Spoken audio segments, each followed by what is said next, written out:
for me, that's the key, right? Like it's so simple, it's almost stupid simple. 5 kids, Uh-huh. 6 franchises, 4 in California, 2 in Hawaii. Right. I'll just start there. Like, how do you balance all that? Because that's a lot. I don't know if you're familiar with the Dan Sullivan concept of the unique ability. Delegate to elevate to your unique ability. My unique ability is being an EOS implementer. We read the book Traction over a decade ago now, and that was our light bulb moment. Everything that I teach now, over a decade later, is an experience share, and nothing is from theory. I'm curious, why, besides the obvious reason, why is customer and employee headlines such an important section? I don't know the last time you picked up a newspaper, and they're short. So people always ask me, Amanda, how do I get my people to be more accountable? And the answer is you can't.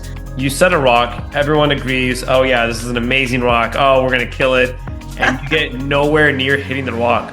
What happens? Where do you go from there? Well, you learn and you grow. We've slept on floors, we've been on food stamps, WIC, our kids have slept in our closets, done that whole thing. And so we're very proud of everything that we've built.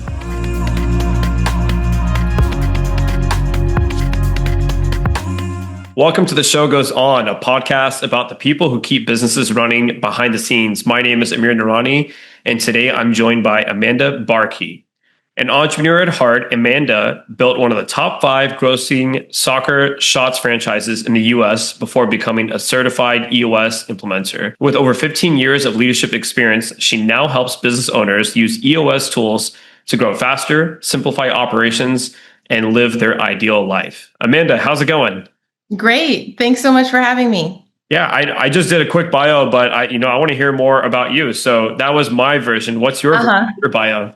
No, your version was great, but I'll tell you and your listeners a little bit about myself. So I was born and raised in Canada. I'm a first generation born Canadian. My grandparents were all political refugees. My parents are immigrants. I did not come from an entrepreneurial family, but I was bit by the entrepreneurial bug when I married my husband, who I swear came out of the womb with a business plan.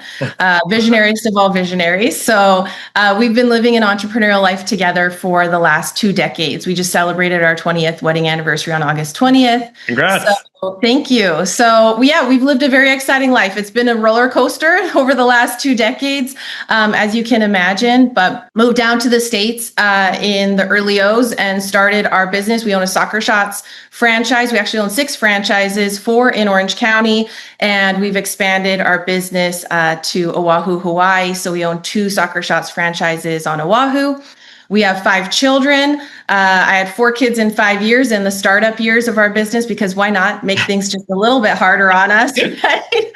And then we adopted our oldest when our youngest was 4. So we have 5 kids in a 7-year age span.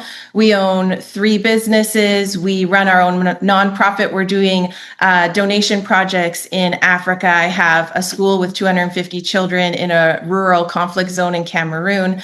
And we have an agriculture school, a pharmacy, a prison ministry, a moto taxi company. So you name it, we're doing all kinds of stuff over there. That's our passion. And, in the early years of running our Soccer Shots businesses, we didn't know what we didn't know. We knew there was an easier way to run a business, a better and easier way. We just couldn't quite put our finger on it. So we read the book Traction over a decade ago now, and that was our light bulb moment. And we implemented EOS into our Soccer Shots businesses, and it was such a game changer for us. It really it transformed my life, both personally and professionally, in such a profound way that I decided to jump in with both feet, become an EOS implementer a handful of years ago. That's my life's most fulfilling and rewarding work. And so that's what I have the privilege of doing day in and day out with entrepreneurs. And it's a blast. And I love what I do. I love my life. And I'm excited to be here to talk about it.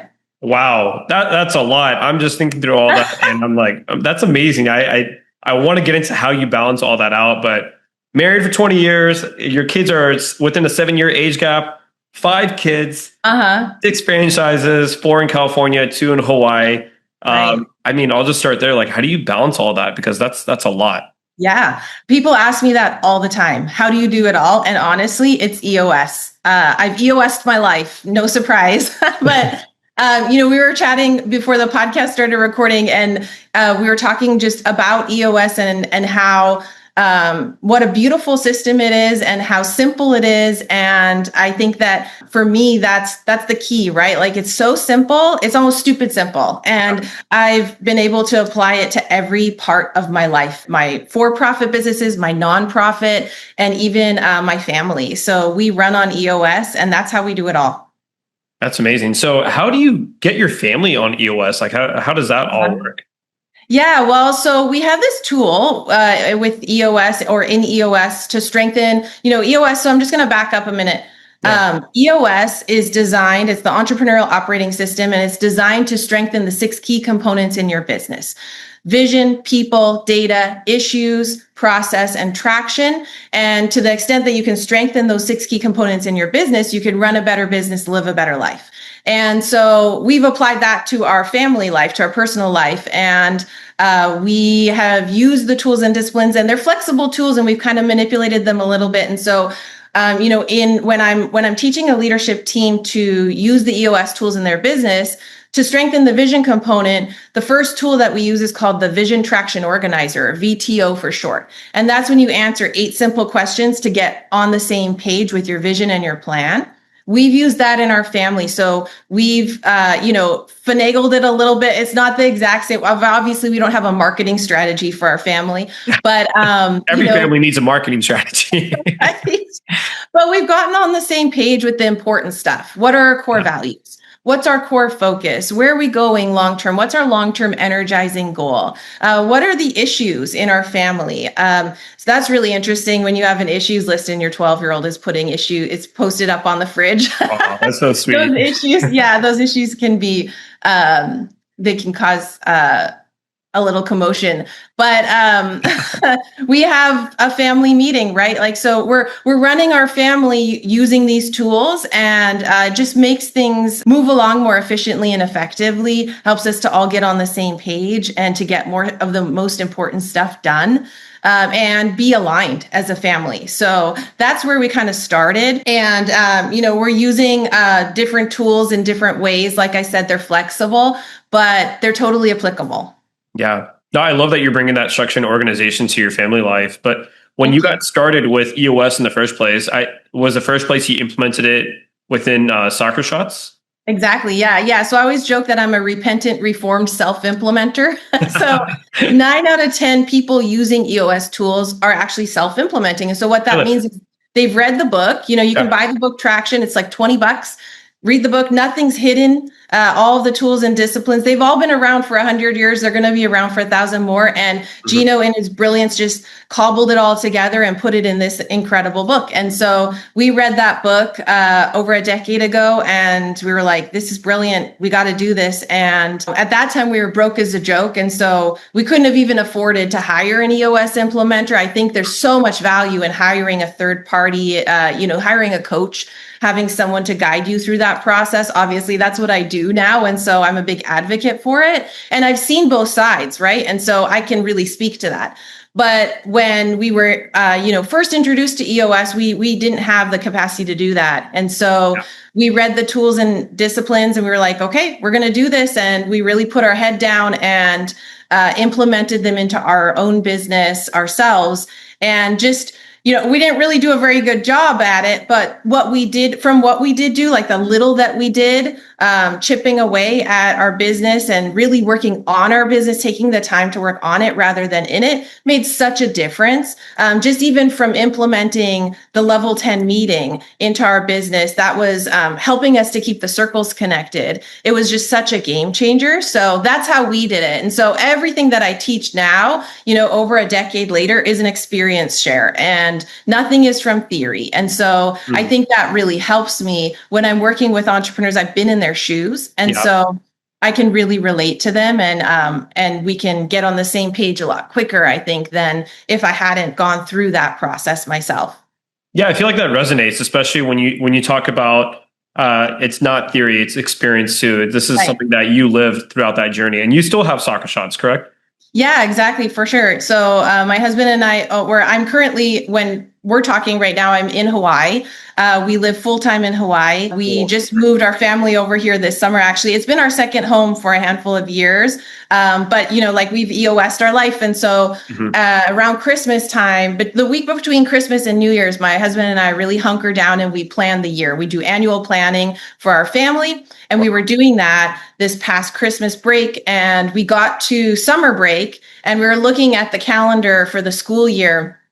And my husband's Mr. Mom these days. So basically all that means we have preteens and teenagers. He's an Uber driver. And so we were looking at the calendar and we were trying to figure out, like, when do we have to be back from Hawaii for, the school year? When does the Orange County School District, OUSD, start back up? And we were like, why are we doing this? Like, why are we letting our 5 roommates hold us back from living our best life? So we just decided to enroll them in school in Hawaii. We're like a YOLO family, if not now, when. Yeah, I love that. So we just decided to jump in with both feet, and life's an adventure, and we all just went for it. And so we moved our family here this summer and started school. The kids started school here this fall. And so so we've been living here full time, and I'm running my EOS practice. I've been doing so for the last handful of years. 80% of my clients are in California, so I bounce back and forth, but family's here. I got off track with that. I forget what your original question was. No, you're good. You're good. Because I was thinking about a ton of things when you're saying that, and one of the biggest lines that stood out to me is, if not now, then when? I love that line. I say that all the time to people, so that really resonates. And I feel like you have more confidence in being able to do things like that and move to Hawaii because of EOS. So I want to hear more about that. Like, how did EOS unlock the confidence for you and your husband to say, we're moving to Hawaii and we're bringing our 5 roommates with us? Yeah. I remember what your original question is now. You were asking me about my soccer shots businesses. Yeah. We implemented EOS in our soccer shots businesses over a decade ago. And our goal was always from the beginning, right? When we bought our soccer shots businesses, we bought our first franchise in 2008, and we sat down and this was before we even knew what EOS was. And, we just were kind of, as a couple, we were sitting down and talking about what we wanted our future to look like. And we were sort of like making a game plan, and we decided we wanted to own employee-led giving back organizations. That was our goal, like right from the jump. And we didn't know how we were going to do that, but that was what was on our heart. And so EOS has given us the ability to do that. And so we have a leadership team that runs all of our soccer shots franchises with their territories. And so all of our territories are run by one leadership team. So we've owned soccer shots franchises in Miami as well. And they've always been run by one leadership team. And they run on EOS. And so I always joke, whenever people ask me about my soccer shots businesses, like, I've never coached a soccer class. My husband hasn't coached a soccer class for over a decade. And I'm like, whenever they ask me a question about soccer shots, I'm like, I'm not the boss. Like, talk to the boss.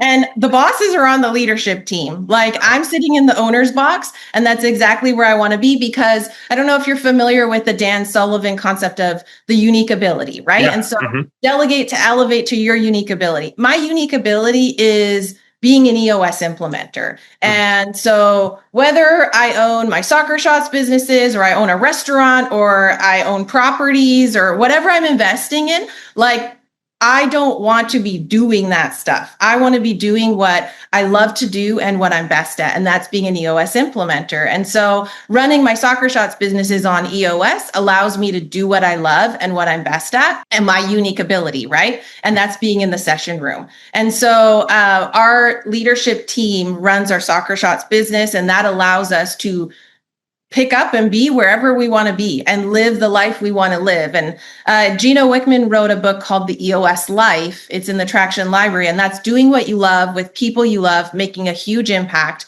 being compensated appropriately with time for other passions. So I'm living proof. That's what I've done. I've implemented EOS into my business, my soccer shots business, and then I've been able to really step back as an entrepreneur and be like, what's next for me?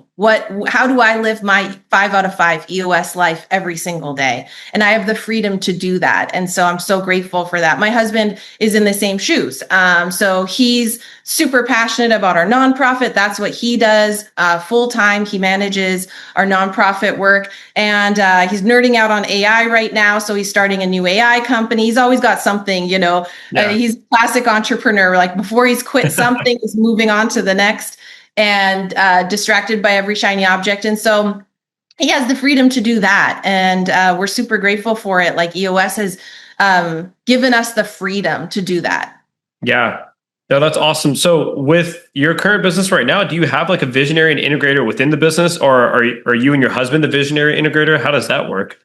Yeah, so my husband is technically the visionary in our Soccer Shots business. He's sitting in the visionary seat on the accountability chart. I would argue and say we're both visionaries for that business, but I'm sitting in the owner's box. So he and I keep the circles connected, and we certainly both cast a vision, a long-term vision for our Soccer Shots business, right? We both have a say in where we're going long-term. His role these days is more like putting out the big fires when they happen. When I teach my clients about the accountability chart, there are basic functions on the accountability chart in any business. There's sales and marketing, operations, and finance. And sometimes sales and marketing breaks out into 2 major functions. You might have a handful of operations functions. Finance might break out into HR and IT. And then there's a 4th major function called the integrator. The integrator is the glue that holds everything together. They run the day-to-day. And then 50% of the time, that's what an accountability chart looks like on a leadership team level. The other 50% of the time, we add a 5th seat called the visionary. So I would argue, because I've been in a franchise system for many, many years, in a lot of franchise situations, you don't necessarily need a full-time visionary, like 40 hours a week, 9 to 5, right? Most entrepreneurs aren't working that way anyway. Yeah. But at this point in time, my husband's capacity in that business is 1 level 10 meeting a week. So he goes to 1 90-minute meeting with the leadership team every single week. And that's all the input that they need and that he needs to have in the business.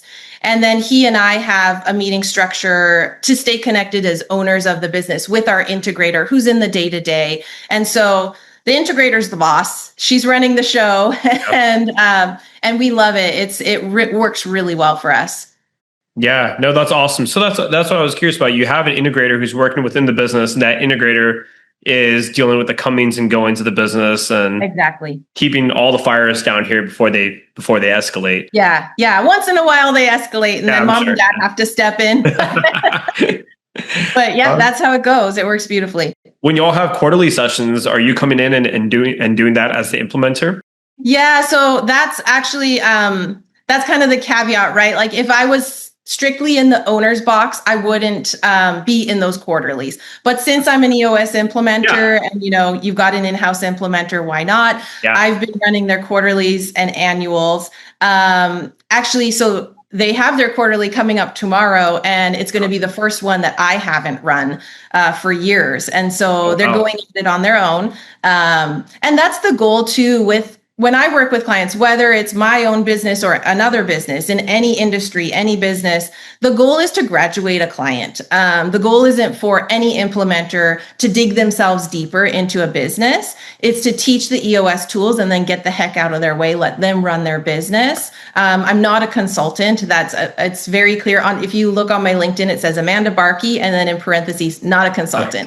Yeah, I'm a teacher, facilitator, and coach. So I teach the EOS tools. I facilitate the wisdom in the room. I coach my clients to get more out of themselves than maybe they thought they could. And there is definitely a benefit and great value to having a coach, right? Like they're on the sidelines and they see you're playing in the game of entrepreneurship, and they might see things that you don't see when you're on the field from the sidelines. But the goal is to graduate a client. And so my client is graduating my business, my baby. And that's the goal. And so they're going at it on their own, but I have been in their quarterlies and annuals just because I'm their in-house implementer. But In a typical situation as an owner of the business, I wouldn't be. It's just the people who are on the leadership team on the accountability chart. That's who should be in the room in those quarterlies and annuals, and their implementer, of course.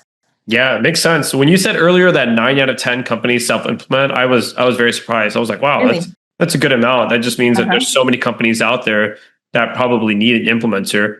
Our company included. I mean, we haven't used an implement. We started using EOS in 2018, Okay. and we haven't used an implementer. But I'm Wow. thinking along the way, that's important to have to almost call like BS on you sometimes and know when Absolutely. you're getting a little sloppy because I feel like that can happen from time to time. Yeah, it's interesting. So I just actually a couple of days ago, I was in LA and I did a level 10 meeting observation for a friend. I have a friend that I know through EO. You and I were talking before the podcast started recording about the Entrepreneurs Organization. So I'm a sponsor for EO Orange County, and I have a friend who is in the same boat as you. He's been running his business on EOS for a long, long time. He's been going at it alone. And he actually asked me to come in and run his annual. So we do a 2-day annual planning meeting with a leadership team. The first day is totally focused on team health. We do some trust building exercises, no trust falls, but I have some fun exercises to help the team get connected and develop their trust. I teach a lot from the Patrick Lencioni book, 5 Dysfunctions of a Team, and there's the team health pyramid. Results is at the top and trust is at the bottom. Everything is based on trust. And so we're working to increase trust and team health as a team. And then on the second day of their annual, we strategize, bring it all down to the ground and create a plan for the year, and rework that VTO. Well, so he asked me to come in to run his 2-day annual in December. And I said, well, I haven't met your team. They're not on the EOS proven process, right? Where typically before jumping into an annual, I would have run a handful of sessions with you and your team and gotten to know you guys. And so why don't I come in and do a level 10 observation? And this is something that I do for my clients, typically between vision building day 2 and their first quarterly with me. I'll go in, I'll observe their level 10 meeting and just kind of give them some feedback and tweak it and dial it in a little. And so I did that for him and his team, and they had never had an implementer come in and do that before. And it was pretty mind blowing for them. Like they were pretty good. Like I have to say, I would give them a passing grade for sure. But there were some things where they were a little, like you said, a little sloppy. With EOS, common language is really important. So like they were calling things metrics where we call them measurables, or they were calling goals rocks. And so, they were calling rocks goals. They had it flipped. And so I just helped them dial in the common language, gave them some pointers and tips and tricks on how to make their level 10 better. And they started using them immediately and said that it was such a game changer for them. So I think there's a big difference between doing EOS, using EOS tools, and running on EOS. So when you're running on EOS, that means that you've worked with an EOS implementer. Look, we're experts in this. We do this stuff day in and day out, and you're not, and you shouldn't be. You're an expert in what you do, right? And so you do your business really well. Let us come in and do what we do really well, and we'll level up together. And it's such a joy for me to go into a business and help them in that way because it's so transformational, and it's kind of like the curse of knowledge. I know this stuff like the back of my hand. And so I go in and I just kind of yap about the stuff I know. And they're like, whoa, like they feel like they've been hit over the face with a 2x4, right? Because it's just like really transformational stuff. And it's such a joy for me to be able to go and help a business in what I feel is such a small way. Like I go in and like I spent 90 minutes with them and it made such a difference, and it's a ripple effect, right? Making such a difference forever. Yeah. Yeah. I mean, you spend that 90 minutes with them and one person picks up on something and someone else picks up on something and their entire EOS experience gets better. And as a result, they end up running the business better and trying to make more money. And everyone loves working for the organization. It truly is like a ripple effect. So I can totally see how rewarding that can be as an implementer. Absolutely. When you're looking at the level 10 meeting, I'm curious, like, which of those components are you most passionate about? You have like scorecard and rocks. What's something on there that you're like, when it gets to that point on the agenda, when you're pressing down and really digging in? Yeah. So, the level 10 meeting, I think, is like 80% of the battle to getting to 80% strong is there. It's all the most important stuff in your business lives in that 90 minutes once a week that you spend together. It's so efficient and effective. That meeting is like the linchpin that holds EOS together. And it's a world-class meeting agenda. And I really look at it like a time management tool. And so there are so many components of that meeting that are so beneficial to a business.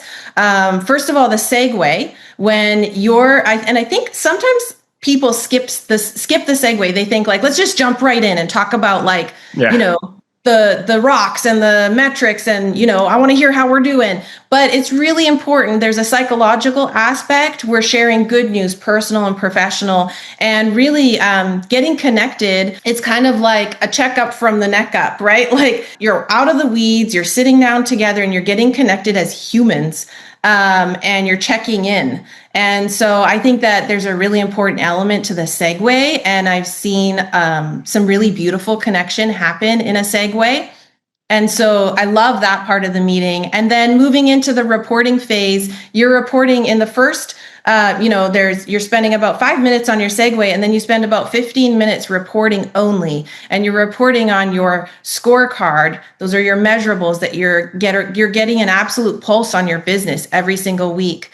Those leading indicators, your rocks, your priorities for that 90-day world that we're in, and your customer and employee headlines, anything that has to do with keeping your customers and employees happy. You're really talking about the most important stuff and you're reporting. And I always tell my clients, like, you're actively mining for issues during this time. And so that's a really great phase of the meeting. And then dropping down to the IDS section, when you're spending the vast majority of your meeting, 60 minutes of the 90-minute meeting, really identifying issues. Usually what's written on your issues list is a symptom of the root cause, but you're really getting clear on what the root cause of the issues, the real issues in your business are. And issues can be problems, obstacles, challenges, whatever's frustrating you, opportunities, ideas. So they're not all, I know issues kind of has a negative connotation to it, right?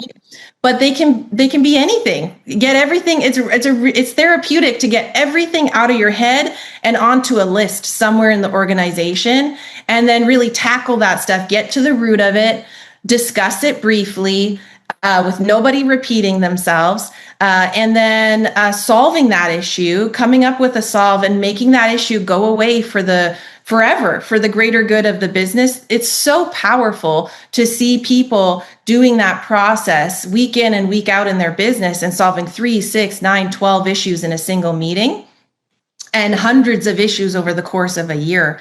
And so that level 10 meeting is a really, it's fun to watch my teams use that tool to increase team health, to help with communication, to get the most important stuff solved in their business week in and week out. It's such a powerful tool, and it's really great to see teams using it and being more effective and efficient in their business. All right. Yeah, I totally agree. And, I have there's so many questions that popped up in my brain when you're talking. Sure. So I was like trying to write it down at the same time. Customer employee headlines. I know that comes up in all the agendas, right? And we're guilty of this in our organization where we kind of glaze over it sometimes. Okay. So I'm curious why, besides the obvious reason, why is customer employee headlines such an important section? And then how do you suggest organizations collect that sort of intel? What do they need to do to make this section worthwhile for the team? Okay, so I'll start with your second question first. So collecting that intel, collecting any intel for the meeting is really important to do before you get into the meeting. Yeah. So the great thing about the level 10 meeting is it's the same day, same time, starts on time, ends on time, same agenda. And so that last point, same agenda, like there's no surprise. We all know every single week we're going to share about our personal professional best. Every single week you're reporting on your scorecard, your rocks. Every single week we have customer and employee headlines baked into that meeting. And so come prepared. right? So customer and employee headlines is just anything that has to do with keeping your customers and employees happy. So, and a headline, I don't know the last time you picked up a newspaper, but, a newspaper has a headline and they're short. 3 to 5 words, right? Like, so keep it short and simple. And you're not, droning on about something, but it's like a headline could be Karen's pregnant, right? So that could lead to more discussion and debate. But if we need to discuss or debate any further, we drop it down to the issues list. But it's really just sharing a headline. And so this, to your first point, I think that this is a really great opportunity for leadership teams to come together and use their core values. And so core values is the first question on the VTO. What's your company core values? And we work together to define what your company's unique core values are. They're behaviors that already exist in your organization. They are what you want from the culture of your organization. And we use core values to attract the right people who fit our culture like a glove, and repel people who are not a right fit. Yeah. And then once you do that work, that's getting all the right people in the right seats. We live and breathe and eat our core values, right? Day in and day out. And so in this customer and employee headline section, this is a really great opportunity for leaders to do core values shout outs. And so if you have an employee that lived out a core value that week, then give them a core value shout out during customer and employee headlines. This is a really great opportunity to do that. And it helps to increase the culture in your organization. And so I always encourage my clients to do that during this time. I love that, core value shout outs. That's a great idea, because that's how you really, truly reward the absolutely everyone on the core values, and how to make sure like they're infused within the organization. Otherwise, it's just something you have on your website and it's sitting there, but when do you really touch upon it?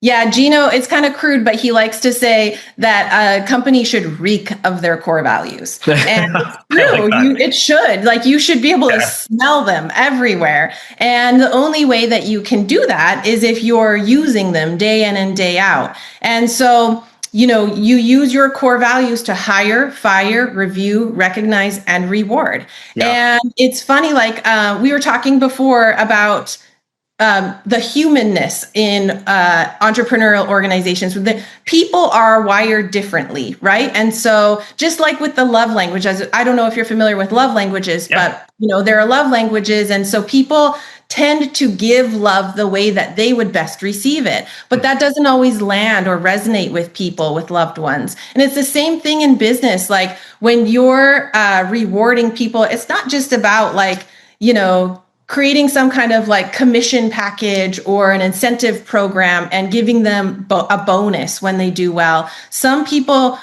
need words of affirmation, and that's going to go a lot further for them than if you give them like a gift card to somewhere. So doing core values shout outs, always praise publicly and criticize in private, and do it quickly within 24 hours. But that's a really important thing to develop in your business, because it resonates. Like I said, different ways of recognizing or rewarding people resonate differently with different people.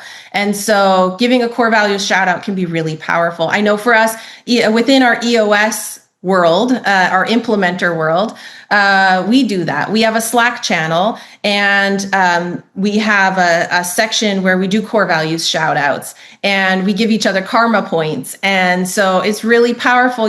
Like one of our core values is help first. Another one is do the right thing. Another one is do what you say, grow or die. When I see people shouting each other out, other implementers on our Slack channel, using the core values, it's like, yes, this is who we say we are. And look at how it's happening. Like we're living this out, and it's really powerful. Yeah, I love that. And especially the part about love languages. I think that's so important. Like how we, shout out people. It depends just like what their personal preference is. Like, in particular for us, we have someone on our leadership team. Her name is Ella. Ella, if you're listening to this, she's probably not. Shout out, Ella. Ella does not like public Right. recognition, so like I'll have to tell her one-on-one because if I tell her in public, she'll just be like, You want to shrivel up and die? yeah. But then I'll have someone else on my team that would love public recognition. Absolutely. So I think it really depends on the person. That's a great nuance point that the core values are important, but then it's the love language that really gets it over the top, I think. Yeah, and the only way you can know that is if you get to know your people, Yeah. right? So we have a tool, you can find it in the book, How to Be a Great Boss. There are 5 leadership practices and 5 management practices. So people always ask me, Amanda, how do I get my people to be more accountable? And the answer is you can't. Accountability is a byproduct of great leadership and great management. So it's an equation, L plus M equals A, LMA. Leadership plus management equals accountability. And one of the management practices is called quarterly conversations. And that's when you and your direct report meet quarterly for a casual conversation. Go for a walk, go to a coffee shop, get out of the office and just connect. There's no form. It's not a performance review. There's no form. It's just a casual quarterly conversation.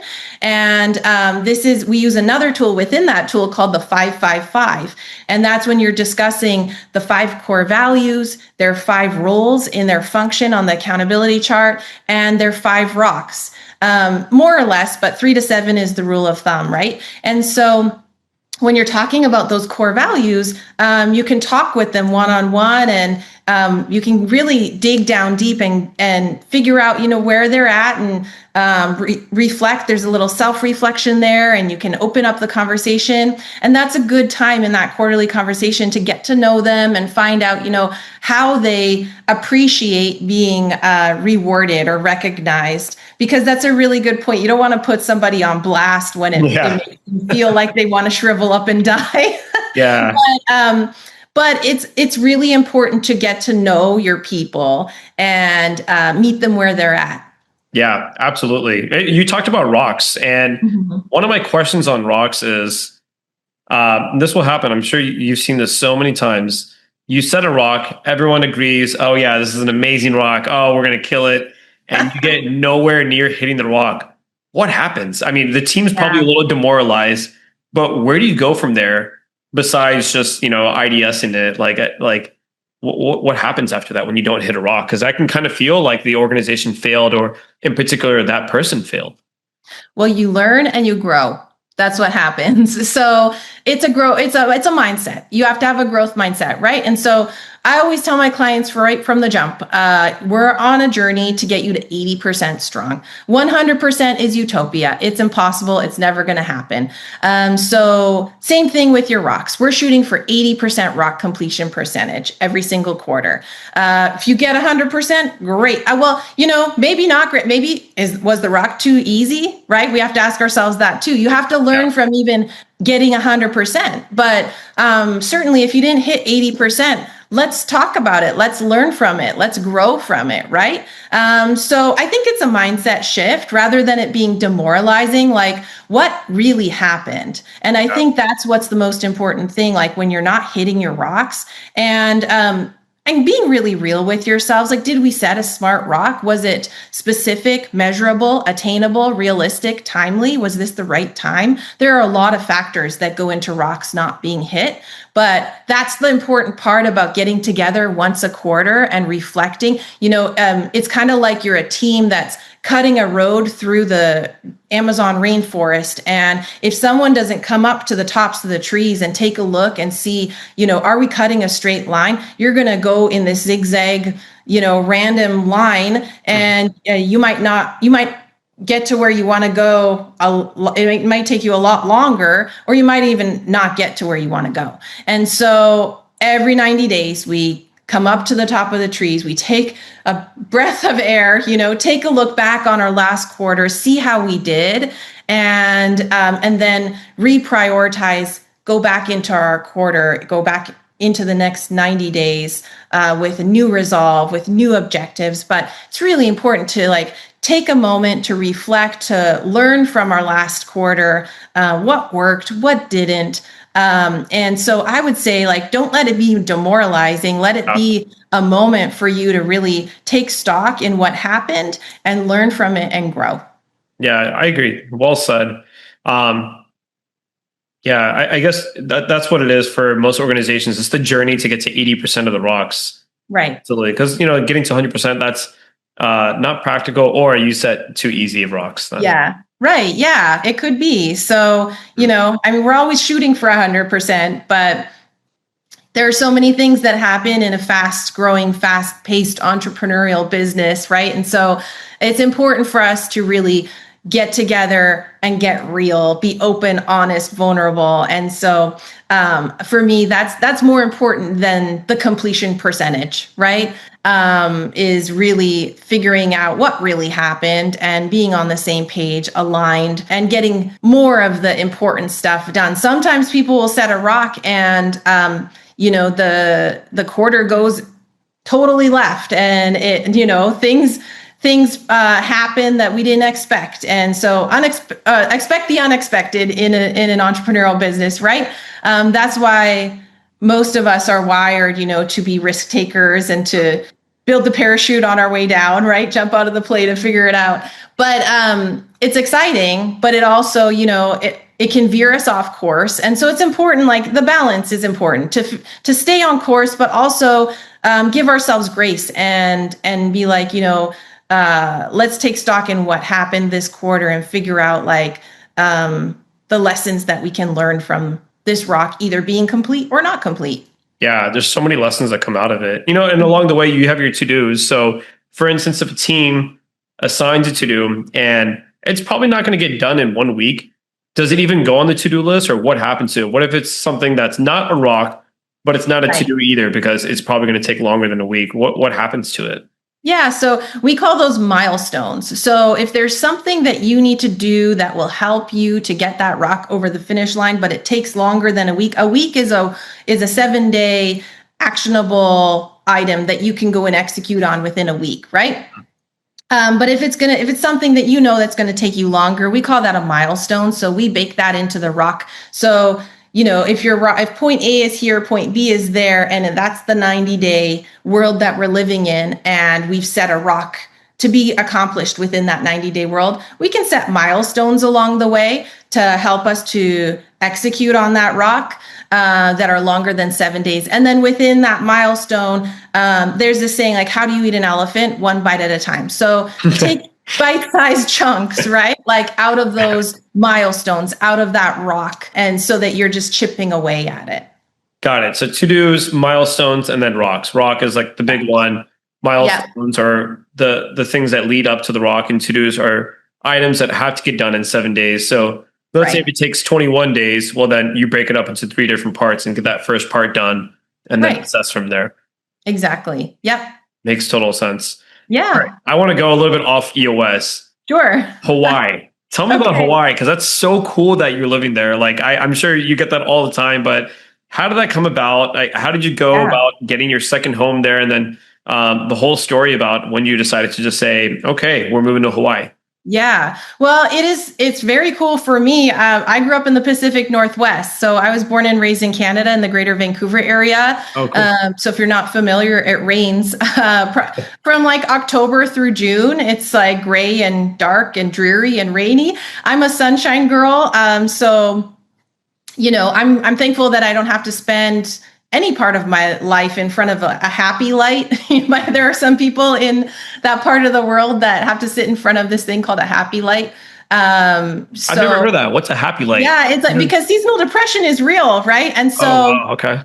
Yeah, so they'll get this light, and it has different colors, different hues that you sit in front of for a certain amount of time every day, and it gives you that. Oh man, this sounds devastating. Right? I don't want to live that life, and so no, that ain't for me. Yeah, my husband is a dual citizen, so we moved down to Southern California. We packed everything in the back of our Honda Civic. We were in our 2 kids in our 20s, and moved down to the States and started our business. We've had nothing. We've built everything on our own backs. Oh. You know that song, like, started from the bottom, now you're here? Yeah. That's about us. Good old Drake. Yeah. Absolutely. So we thought we were killing it with 63 kids enrolled in our program in our first season of Soccer Shots. Fast forward, we serve over 10,000 families between California and Hawaii. So that's incredible. Yeah, we've built everything on our own backs, and we've slept on floors. We've been on food stamps, WIC. Our kids have slept in our closets, done that whole thing. And so we're very proud of everything that we've built, and it's led us here. And it's been such a wild journey. I mean, it's not all sunshine and roses, it's been hard, but it's been so rewarding. And so, we have owned our Soccer Shots businesses in Southern California and Orange County for the last almost 18 years. And 4 years ago, we decided to expand our business to Oahu. COVID absolutely killed all of our Soccer Shots businesses. It just decimated them overnight. So just for instance, in Orange County, where we were at the time in 2020, when the schools shut down, Soccer Shots went away. And so we did 2% of our gross revenue in the 2 quarters following the lockdowns in 2020 of the previous year's same quarter. So we shrunk by 98% overnight. It was very scary. And also not knowing what the virus was going to do, if it was going to mutate, if it was going to start affecting, young children, if schools were ever going to open up again. We were coming up with plan B, C, D, E, F, right? Yeah. And so that led us actually to rebuilding our Soccer Shots business. We came back better than ever, actually doubled our business after COVID in Orange County. And the owner of the Soccer Shots franchises on Oahu, he just decided he didn't have it in him to build it back up again. And he wanted to sell them and he moved on to something different. It was sort of like a turning point for him. And so because we're all very well connected within our franchise community, we talked to him about it, and we were like, well, what if we bought it? And he made us an offer that we couldn't refuse. We had no game plan, living in California. It's a 5.5-hour plane ride over here to Hawaii. It's not that crazy, but we had an ocean separating us from our business, and we didn't know what we were going to do with it or how we were going to develop this territory. But I think we just thought it would be cool to own a business in Hawaii, and we'd figure it out, down the road. Well, we ended up finding some terrific people and jump-started it right out of the gate, and things got rolling faster than we thought. And so we've been spending a lot of time in Hawaii, about 80 days a year. Whenever our kids are on school break, we're over here. So it's been our second home for the last 4 years, running businesses here, starting a life here. And we just decided, we've EOS'd every part of our life. No surprise. That's what it's like when you have an EOS implementer as a mom. So we were doing our annual planning for our family at Christmas time, between the week between Christmas and New Year's. And we just decided, let's jump in with both feet and flip the script and make Hawaii our home and move here full time. And so that's what we did, enrolled our kids in school. So they just started school here this fall. And now Orange County is our second home. And so we're living Hawaii life, and it's incredible. It's just, what resonates with us the most is the lifestyle, the people, the aloha spirit. We really the people here. What's really important to them is what's most important to us as a family: togetherness, community, ohana, family, looking out for each other. Everyone here calls each other auntie and uncle. And it's a really beautiful culture and community. And we're so happy and proud to be a part of it. And so, we're stoked to be here. It's a really fun adventure. That's so cool. Yeah. So I guess that's what I was thinking, is that what led you to Hawaii in the first place was you had the opportunity to buy a Soccer Shots franchise in Hawaii. And that's what brought you there then. Yeah. Wow. So awesome. Yeah. Yeah, I love that. Anyone, if you're an American, you can move. This is America. You can move here. Yeah. And whenever we think of Hawaii, we think of it as just this place that's so far away, and it is. But yeah, you're right. You could just go there and then Right. there's sunshine year round then, you know? Yeah, it's pretty magical. It's everyone's always like, "How's the weather?" I'm like, "Perfect. It's 82 degrees." It's, sun showers roll in and out, but it's pretty much, yeah, it's pretty idyllic as far as weather's concerned. And like I said, I mean, Hawaii life, it's not for the faint of heart. It's hard. It's hard living here. I mean, milk is like $10 a gallon, and it's like,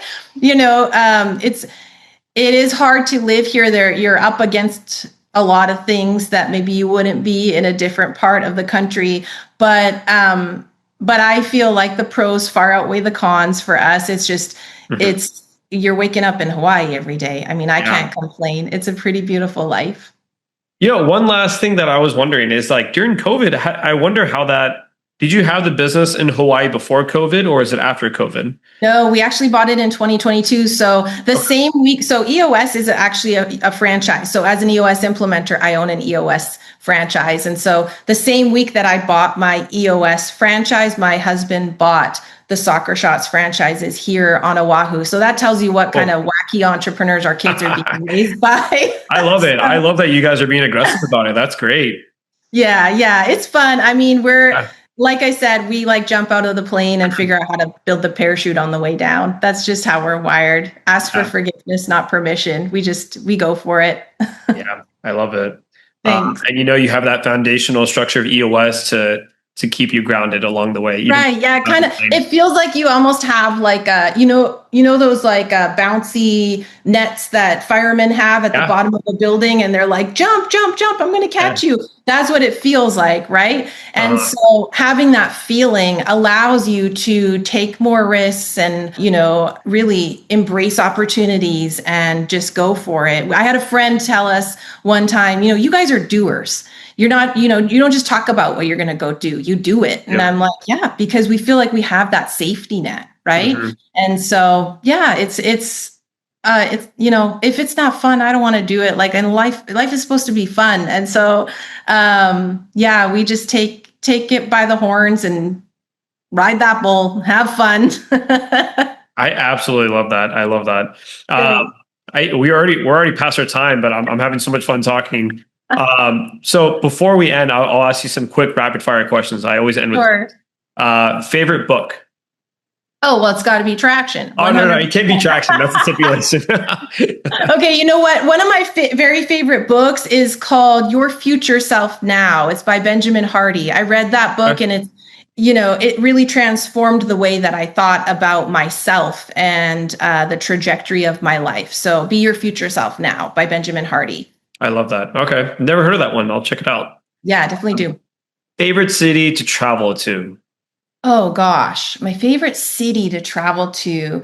Well, you know what? I've only been there one time, but I loved Barcelona. I went there. My husband and I backpacked through Europe on our honeymoon. And this was, I'm going to age myself here, but I already told your listeners, we've been married for 20 years. And so this was a long, long time ago in the early O's. But I remember we backpacked through Europe and went to so many European cities. And when we were in Barcelona, I was like, I could live here. Yeah. So I'd love to go back. I really loved the feel of Barcelona.